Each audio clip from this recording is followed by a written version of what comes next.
Well, I waited a month to wait for the right wind to test my local little tiny slope. Took the Vortex out there, flying with 2 ounces of ballast in and a 2S4 50 pack on the 7.4 prop. And I couldn't believe the slope was actually working. You see it's a little choppy, but hey, it is an inland site. You can tell by the clouds it's also pretty convective, so lots of thermals mixed in. Now, one advantage of having a powered slope plane is that, like on these inland sites, the lift can really cycle down and you can end up landing at the bottom of the slope or having to land out where you don't want to and damaging your plane. So the motor kind of gives you this really nice safety measure.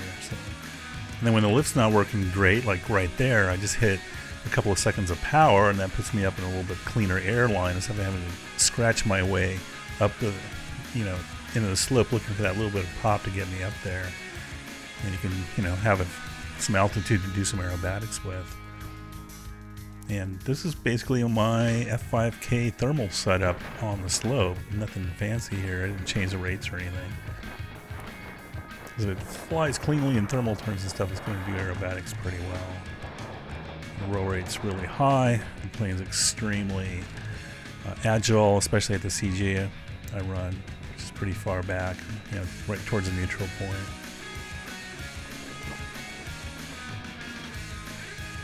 This rolls nice. Definitely seems to roll better than like a DLG with a sub rudder.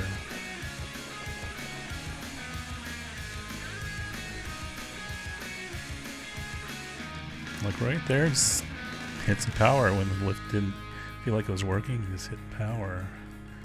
Really fun. You'll see the lift cycle down later in this clip. Just fun to throw the airplane around and work this kind of turbulent inland slope. But the airframe's super stiff. I never saw that wing bow once. You could definitely have more ballast in for sure. I think another 2 ounces would have really helped the energy retention a bit because it is very light for a slope plane. Let's put a bigger battery pack in or something like that.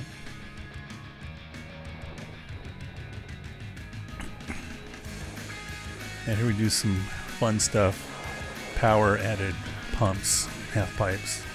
So right there as the plane slows down, you just hit a couple of seconds of power. Gives you an extra 50 foot or so.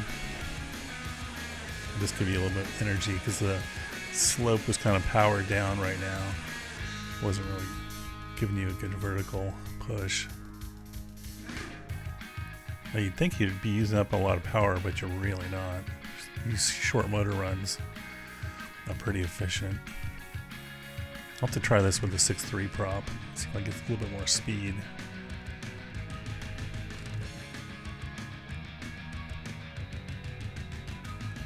But having the motor just adds a whole new dynamic to your slope flying. So here's a perfect example. Big thermal blew through, wind shifted 45 degrees over. And look, I'm going upwind along the slope here, so there's like zero lift.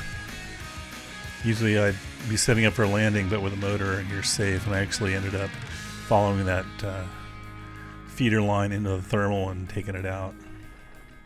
So that's kind of one cool aspect about these planes. And here another example, shifted all the way over to the north, and I just had to power out because I was not going to land on the slope there because there's all these little trees and bushes. Ended up catching that thermal as well. Just followed the feeder back. Once I got up a little bit, followed the feeder back and scored into the thermal. Once I was up above the slope, I could have stayed up for quite a long time. The lift was so strong. So where you might be having to land and sit out for a half hour or 15 minutes waiting for the next slope cycle to come in, you can just keep flying with a plane like this. Dropped into the little DS hole. There's a little turbulence hole you can get a little bit of energy pop out of.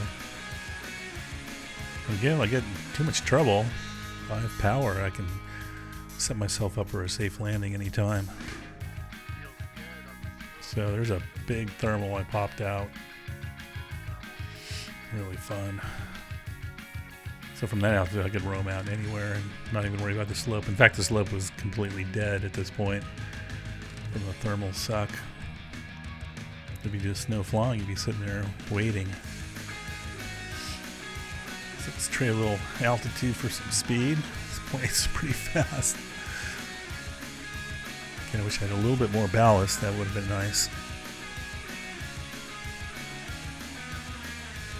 Again, the slope is not working at all. In fact, I went down to the south end and just a massive sinkhole. And this is where I would have had to land at the bottom of the slope or land somewhere I didn't want to and damage the plane. But I just was able to power up and put myself safely in the landing zone for a hand catch.